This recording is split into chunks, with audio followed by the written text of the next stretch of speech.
السلام علیکم ورحمۃ اللہ وبرکاتہ۔ آج ہم ایک اہم ترین مقدمہ لے کر، جس کو آپ نے کئی مرتبہ ای میلز، میسیجز اور کامنٹس میں بھی دیکھا، پچھلی ہماری پروگرام کی نشست جو کہ شیخ حسن اللہ یاری کے ساتھ تھی، اس وقت بھی ہم نے اس سوال کو پوچھا اور بہت سے لوگوں نے کہا کہ نہیں، اس کا صحیح جواب بھی ہمیں ملنا چاہیے، یا پھر آپ صاحبان امامہ سے بھی پوچھ لیں۔ ہم نے اس سلسلے میں ایک مشہور معروف عالم دین جو خطیب بھی ہیں اور ذاکر خطیب کے ساتھ ساتھ وہ دین کی اہمیت کو سمجھتے ہیں، معلم ہیں، مدرس ہیں، اور خاص طور سے چونکہ برصغیر پاک و ہند کے مزاج سے واقف ہیں اور سادات کے قبیلے سے آپ کا تعلق ہے، میں آج کے اس پروگرام میں علامہ سید محسن کاظمی صاحب کو خوش آمدید کہتا ہوں۔ السلام علیکم ورحمۃ اللہ۔ وعلیکم السلام ورحمۃ اللہ وبرکاتہ۔ کیسے مزاج ہیں؟ الحمدللہ، آپ خیریت سے ہیں؟ اللہ کا شکر ہے۔ ماشاءاللہ۔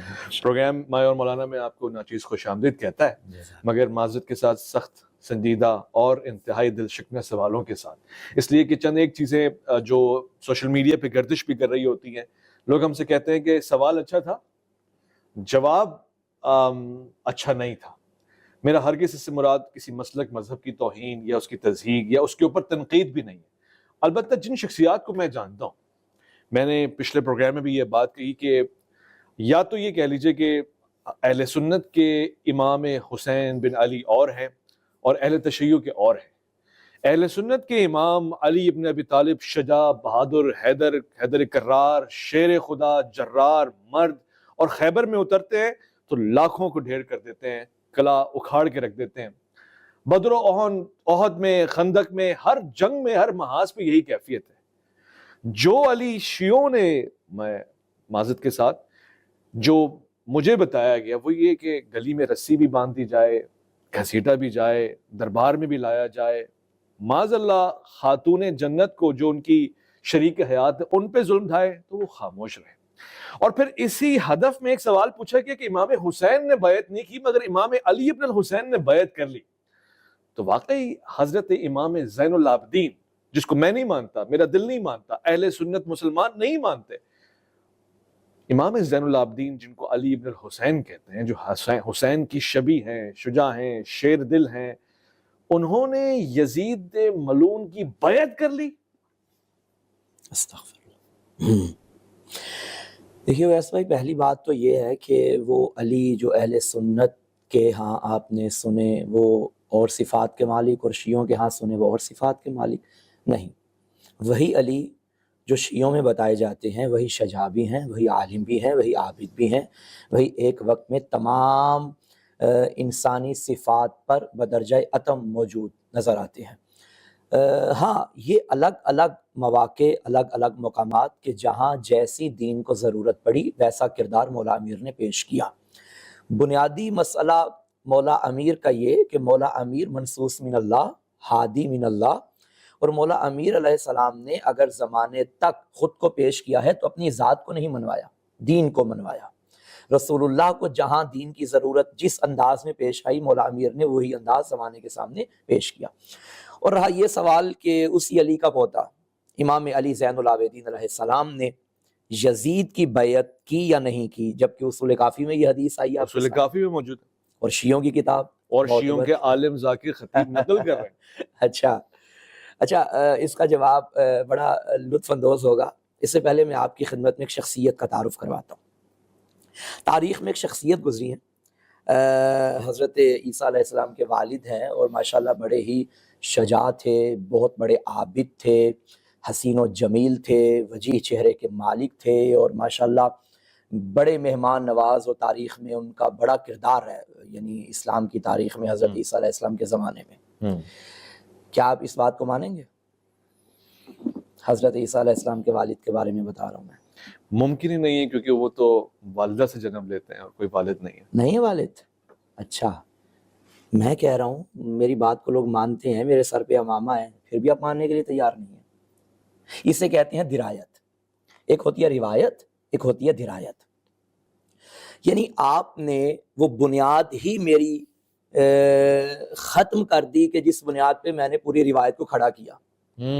آپ نے کہا بھائی میں اس روایت کو نہیں مانتا، آپ سارا دن فضائل پڑھتے رہیں، قصیدے پڑھتے رہیں حضرت عیسیٰ علیہ السلام کے والد کے، تو بات یہیں پہ ختم ہو جاتی ہے۔ بھائی کس طرح مانے جب کہ حضرت عیسیٰ علیہ السلام کے والد تھے ہی نہیں، ان کا وجود ہی نہیں تھا۔ حضرت عیسیٰ کے والد، حضرت عیسیٰ بغیر والد کے دنیا میں آئے، ٹھیک ہے. اوکے, اس کا مطلب ہے کہ کبھی کبھی بلکہ کبھی کبھی کیا علم و رجال کے مبتدی طالب علم بھی اس بات سے آگاہ ہیں, اور علم و رجال کا یہ قانون ہے باقاعدہ, صحت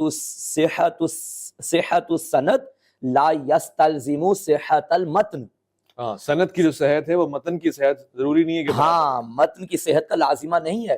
کبھی کبھی راوی ثقہ ہوتے ہیں, روایت بظاہر آپ کو ٹھیک لگتی ہے, مگر یہ لازمہ نہیں ہے کہ متن بھی ٹھیک ہو, درایت پہ جائیں گے. اچھا, اس قانون کے قائل تمام علم و رجال کے ماہرین ہیں. ایون علوم القرآن میں مولانا مفتی تقی عثمانی صاحب نے بھی یہی قانون لکھا ہے. تمام علماء رجال اس بات سے آشنا ہیں اور اس بات کو مانتے ہیں. ایک مثال میں آپ کی خدمت میں عرض کرتا ہوں. جی. حضرت اسما بنت امیس, یہ روایت میں پڑھ رہا ہوں خصائص علی علیہ السلام سے, جی. جس کتاب کے مؤلف ہیں جناب امام نسائی. بالکل ہے, اوکے, بالکل ہے. امام نسائی نے لکھا کہ خصائص علی ابن ابی طالب میں لکھا کہ جناب اسما بنت امیس روایت کرتی ہیں کہ جب مولا امیر کی جناب سیدہ سے شادی ہوئی, عقد ہوئی, تو وہ جو پہلی رات تھی اس رات میں جناب سیدہ کے ہاں ٹھہری. روایت لمبی ہے لیکن ہمارا موضوع مقصود یہی ہے. آگے جا کر انہوں نے اسی پہ تحقیق کرتے ہوئے کہا کہ ہم اس روایت کو نہیں مانتے, کیونکہ جناب اسما بنت امیس کا ان ایام میں مدینہ میں ہونا ثابت ہی نہیں ہے. اچھا, وہ تو حبشہ کی طرف گئی تھی جناب جعفر کے ساتھ. اس کا مطلب ہے کہ درایت نے تو ختم کر دیا نا روایت کو.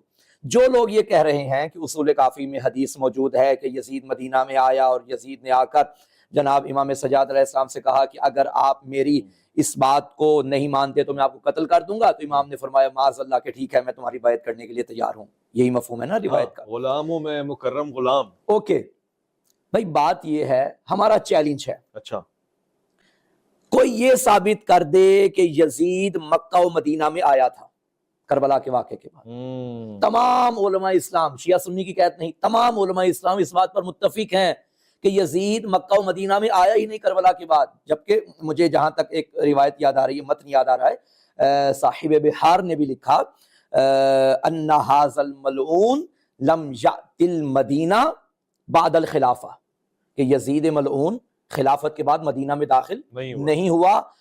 ولم بل لم یخرج من الشام حتی مات ودخل النار, شام سے نکلا نہیں, نکلا ہی نہیں ہے, مر گیا اور جہنم میں, واصل جہنم ہو گیا.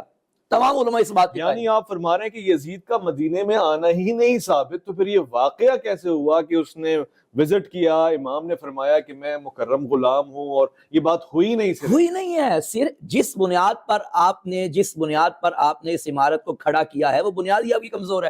بجائے اس کے کہ آپ اس پہ بحث کریں, آیا اس کے راوی کیسے ہیں, یہ ثقہ ہیں ثقہ نہیں ہے, روایت درست. بھائی یہ روایت اس قابل ہی نہیں ہے کہ اس پر استدلال کیا جائے, بات ہی ختم ہو گئی. یعنی جس چیز کے اوپر ساری بنیاد ہے, جس پہ عمارت کھڑی ہوئی ہے, وہ بنیادی مخدوش ہے, وہ بنیادی اچھا, اس بنیاد کا نام تو اصول کافی ہے, اور کہتے ہیں کہ الکافی و کافی لشیعتنا, کافی ہمارے شیعوں کے لیے کافی ہے, تو یہ ہے کافی. میں ناظرین تک ایک بات پہنچانا چاہتا ہوں. دیکھیے, فقہ جعفریہ کا, مذہب حقہ کا, مذہب اہل بیت کا قانون ہے, اور تمام صاحبان مطالعہ, صاحبان علم اس بات سے آشنا ہیں کہ ہم یعنی شیعیان حیدر کرار قرآن مجید کے علاوہ کسی کتاب کو A to Z ایتھینٹک نہیں مانتے. ہمارے ہاں روایات کو پرکھنے کے معیار ہیں, جن میں سے ایک علم و رجال, اور علم و رجال کے اصولوں کے تحت ہم کسی روایت کو قبول کریں گے, کسی روایت کو قبول نہیں کریں گے. جیسے یہ روایت قابل قبول نہیں, جبکہ اصول کافی میں موجود ہے, ایسی 20 روایتیں ہیں. اچھا, اور ایک بات اور, اگر کوئی روایت آپ کے مسلمات سے ٹکرائے, وہ روایت ہمارے ہاں قابل قبول نہیں ہے. حق اور باطل کی اطاعت, باطل کی بیعت, باطل کی اتباع ممکن ہی نہیں ہے. قرآن مجید کی ایک آیت مجیدہ سورہ انبیاء میں غالباً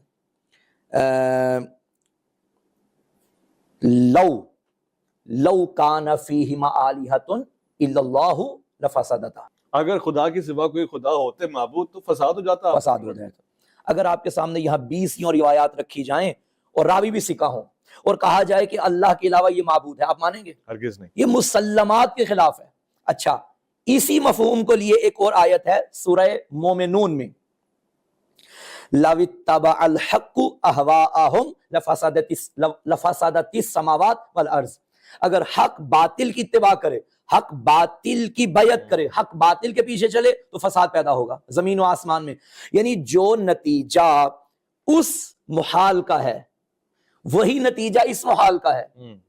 اللہ کے علاوہ کسی اور کا معبود ہونا بھی محال ہے، اور امام سجاد علیہ السلام کا یزید جیسے فاسق و فاجر کا بیعت کرنا بھی محال ہے۔ نتیجہ دونوں کا ایک ہے۔ اللہ اکبر۔ تو جس طرح ڈھیروں روایات آپ کے سامنے آ جائیں اور آپ اس بات کو ماننے کے لیے تیار نہیں ہیں کہ خدا کے علاوہ کوئی معبود ہے، اسی طرح ڈھیروں روایات آ جائیں ہم اس بات کو ماننے کے لیے تیار نہیں ہیں کہ امام سجاد علیہ السلام نے یزید کی بیعت کی۔ بھائی جو حق ہے، جو معصوم ہے، وہ یزید کو چھوڑیے، وہ کسی بھی فاسق و فاجر کی تائید نہیں کرتا، بیعت تو بدرجہ اولا نہیں کرے گا، ممکن ہی نہیں ہے۔ اچھا، اس کے ضمن میں ایک بات نکلی، یعنی میں تو آج بھی اطمینان میں ہوں کہ میں نے اس وقت بھی اور ہمیشہ جو بات کہی ہے کہ میں جس علی ابن الحسین اور حسین ابن علی کا ماننے والا ہوں، وہ سر کٹا تو سکتے ہیں، سر جھکا نہیں سکتے، اور آپ نے اس کی تائید کی ہے۔ مثلی لا یبایع مثلا، مثلی لا یہی یبایع مصداق۔